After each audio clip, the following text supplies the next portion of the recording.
Air merupakan sumber kehidupan. Kita menggunakannya sehari-hari untuk keperluan mandi, mencuci, dan juga minum, dan lain-lain. Namun, tahukah Anda, jika air yang kita gunakan setiap hari bisa menjadi limbah yang mencemari lingkungan?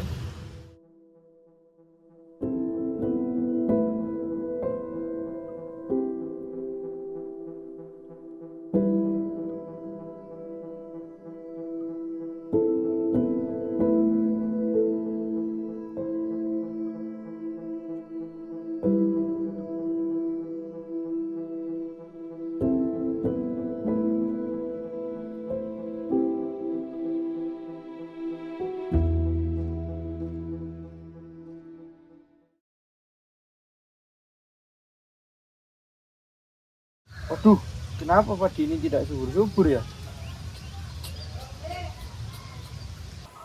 Seger banget habis mandi, walaupun airnya bau banget, bau sapi. Gak apa-apa deh. Aduh, kenapa? Kok gatel? Bintik-bintik merah lagi. Aduh, gimana ini? Mama! Apa, Ma? Tanganku lihat. Loh, kenapa? Nggak tahu, aku habis mandi di sungai. Tapi sungainya itu emang agak kotor sih, cuman kenapa ini?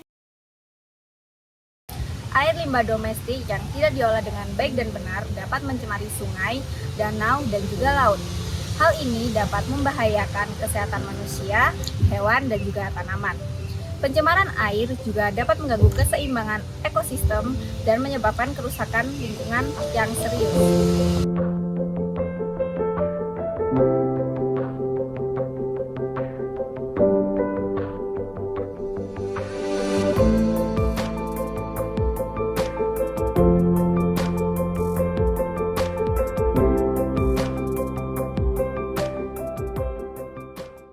Untungnya, ada banyak cara untuk mengelola air bersih domestik dengan baik. Salah satu cara yang efektif adalah dengan menggunakan IPAL atau instalasi pengolahan air limbah. Adalah sistem yang dirancang untuk mengolah air limbah domestik menjadi air yang lebih bersih dan aman untuk dibuang ke lingkungan.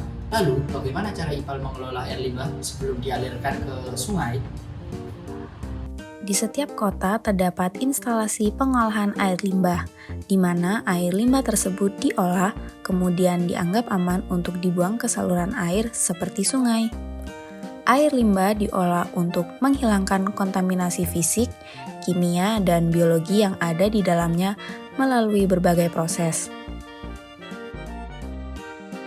Proses pra-pengolahan melibatkan penyaringan air limbah melalui kisi-kisi atau batang vertikal yang dapat menghilangkan zat padat berukuran besar seperti kaleng logam, kertas, dan plastik.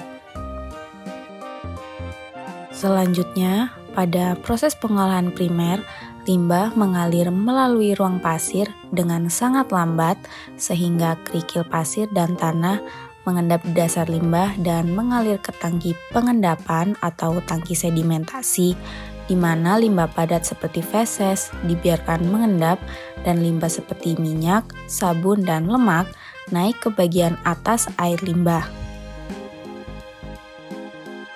Bahan limbah yang mengendap di bagian bawah disebut lumpur dan bahan yang mengapung disebut sampah. Sampah kemudian dibuang dengan menggunakan skimmer dan lumpur dibuang dengan scraper setiap beberapa hari sekali. Air yang tertinggal disebut air yang dijernihkan. Dalam proses pengolahan sekunder, limbah biologis atau organik dihilangkan. Ini merupakan proses biologis.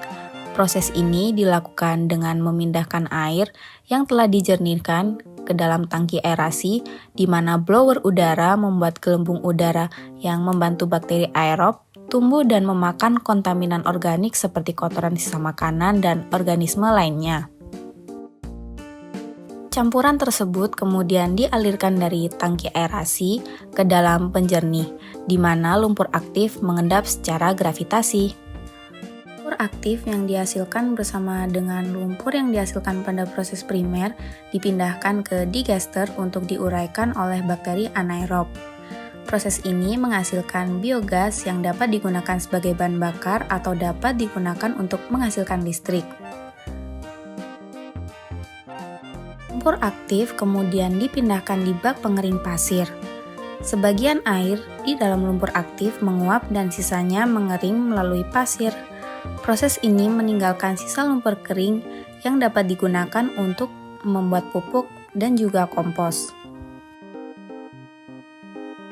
Selanjutnya, dalam proses pengolahan tersier, sisa air limbah diolah dengan klorin untuk menghilangkan senyawa fosfor, senyawa nitrogen, dan juga bakteri.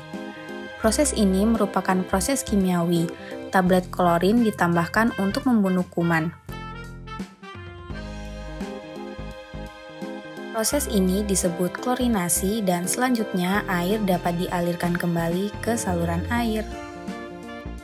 Berdasarkan video sebelumnya, air melalui proses yang panjang sebelum kembali dialirkan ke sungai. Dan tentunya, IPAL juga memiliki batas kapasitas yang dapat dikelola setiap harinya.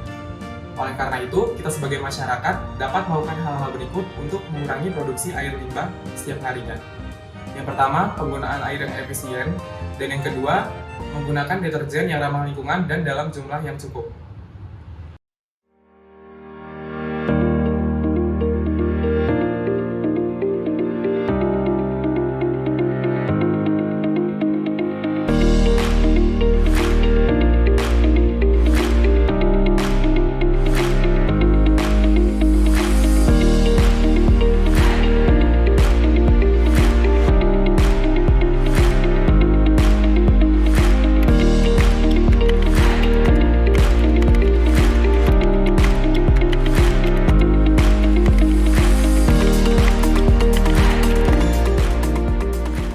Mari bersama-sama kita jaga lingkungan dengan mengelola air limbah domestik dengan baik.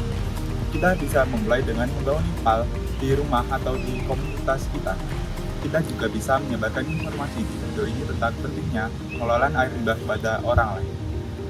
Air bersih merupakan hak semua orang. Kebersihan air adalah tanggung jawab kita bersama.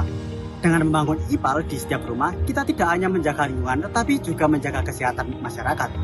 Maka dari itu, marilah kita jaga air untuk masa depan yang lebih baik.